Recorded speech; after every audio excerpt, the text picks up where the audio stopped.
تو سر چشتی رسول اللہ کو کل ہمارے ایک وائف کا سر کل کے کرنے سے نہیں ہوگا تسی بالکل کھوتے گھوڑے نو کمپیئر او نہیں سر نہیں او نہیں جناب یہ کھوتے کوڑے نو مکس کر رہے ہو، یہ علماء کی بات ہو رہی ہے، کیونکہ ایک طرف بھی علماء ہی ہیں جو چشتی رسول اللہ کے حوالے سے انہوں نے نگیٹ کیا، اور یہ فرمانا یہ چاہ رہے ہیں کہ مفتی منیب الرحمان صاحب جو ہیں وہ اس چیز کا انکار کریں، اور اس حوالے سے یہ بات کرتے ہوئے کہہ رہے ہیں کہ تسی کھوتے کوڑے نو مکس کر رہے ہیں اور یہ علمی اختلاف ہو رہا ہے۔ آپ سمجھ رہے ہیں نا کس قدر با ادب انداز ہے یہ، اور اس کے بعد ایک اور با ادب انداز میں گفتگو کرنے کا نمونہ آپ کے سامنے پیش خدمت۔ کوئی امید نہیں تھی کہ ہماری اس طرح کی دعوت کی کوئی آؤٹ پٹ نکلنی ہے، کیونکہ اس طرح کی باتیں کوئی نہیں سنتا جی، سیدھی سی بات ہے۔ ہر بندے کو اپنے فرقے سے اپنے بابے سے محبت ہوتی ہے، اور ایک بندہ آ کے سارے بابے ذبح کرتا جائے، کتے کی موت مارتا جائے ایک ایک کو پکڑ کے، یہ انداز گفتگو ہے، یہ علمی اختلاف کر رہے ہیں، یہ لوگوں کا نام احترام کے ساتھ لیتے ہیں۔ اب ذرا دوبارہ ان کی وہ بات سنیں کہ یہ علمی اختلاف بھی کرتے ہیں، اختلافی موضوعات کے اوپر بات بھی کرتے ہیں، اور نام بھی بڑے احترام سے لیتے ہیں۔ وہ ذرا دوبارہ سنیں، شاید انہیں ذرا زیادہ شرم آئے۔ باقی میں نے یہ اکثر کہا ہے کہ میرے سوا کوئی ایک عالم دین پروڈیوس کریں آن دا فیس آف ارتھ جو اختلافی موضوعات پہ بات کرتا ہو اور دوسروں کا نام احترام سے تو جناب کیا کسی کے بزرگوں کے حوالے سے اس انداز میں بات کرنا کہ وہ بابے وڈی جا رہا ہوئے، اور پھر اتنی بلو دا بیلٹ بات کہ we can't even repeat that, کہ ان کو جو ہے وہ پتہ نہیں کس قسم کی موت کے حوالے سے بات کی وہ اسی کی گندی زبان سے سن لیں۔ کتے کی موت مارتا جائے ایک ایک کو پکڑ کے۔ یہ ہے ان کا علمی اختلاف کرنے کا انداز، اور اب بھی اگر کوئی کہے کہ بدتمیز ہم ہیں تو پھر یہ تو زیادتی ہو جائے گی نا۔ لیکن ابھی نمونے ختم نہیں ہوئے، نمونے ابھی ہمارے پاس اور ہیں، وہ بھی ذرا دیکھیے۔ اور اللہ کی رسی کو پکڑ لینا، کہتے ہیں جی رسی میں دیکھیں جی کتنے ریشے ہوتے ہیں، ایک ریشہ جو ہے وہ اللہ کی محبت کا ہے، ایک رسول کی محبت کا، ایک صحابہ، ایک اہل بیت، ایک بابے بھی بیچ میں ڈالے ہوئے ہیں۔ لے جاؤ بابے تو اپنے جاؤ دبو انہوں نے ہوں جا کے۔ یہ انداز ہے علمی اختلاف کا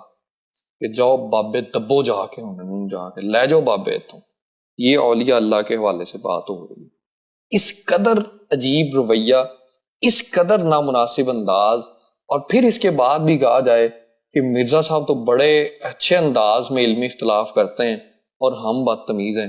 اس قدر جو ہے وہ آپ کی یہ ناانصافی ہے۔ پھر اسی کے بعد اب یہ تو تھی اولیاء اللہ کے حوالے سے بات، اب دیکھیے کہ صحابی رسول کے حوالے سے مرزا انجینئر کس انداز میں بول رہے۔ سیدنا عمر بن عاص رضی اللہ تعالی عنہ کے حوالے سے گفتگو کرتے ہوئے کہ جب وہ یہ اطلاع لے کے آئے کہ سیدنا عمار بن یاسر رضی اللہ تعالی عنہ جو ہیں وہ شہید ہو گئے ہیں، اور اس کی خبر جو ہے سیدنا امیر معاویہ کے پاس لے کے آئے، تو اس چیز کو اس نے کس انداز میں پیش کیا ہے وہ ذرا ملاحظہ فرمائیے۔ مسند احمد میں ہی ہے، عمر بن عاص گھبرائے ہوئے آئے اور حضرت معاویہ سے کہا کہ دیکھو عمار قتل ہو گیا، اور رسول اللہ نے فرمایا تھا صلی اللہ علیہ وآلہ وسلم عمار کو باغی جماعت قتل کرے گی۔ تو انہوں نے کہا تم اونٹ کی طرح اپنے پیشاب میں پھسل رہے ہو، لوگوں کو خود یہ بات بتا رہے ہو، یہ بات نہ بتاؤ، ہم نے قتل کیا ہے اس کو، تو علی اس کے ساتھیوں نے قتل کر دیا کہ لا کے ہمارے نیزوں کے آگے پھینک دیا۔ اندازہ کرو، ایتھو کان پھڑیا جا کے، کان بھی نہیں کوئی اور شاہی پڑی۔ دیکھیں اندازہ کیجئے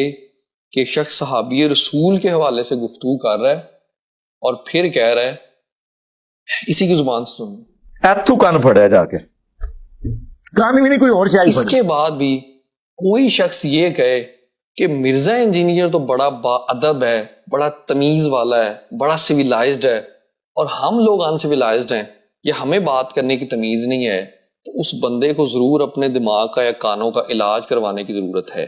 خیر لاسٹ جو ہے وہ انہی سیدنا عمر بن عاص رضی اللہ تعالیٰ عنہ کے حوالے سے اس نے جو اس کے روحانی والدین نے کچھ کہانیاں گڑھی ہوئی ہیں اس کا تذکرہ کر رہے ہیں، اور دیکھیے کہ کوئی بندہ اگر یہی بات یہ اپنے والد کے حوالے سے کر رہا ہوتا تو کیا اس کی یہی مسکراہٹ ہوتی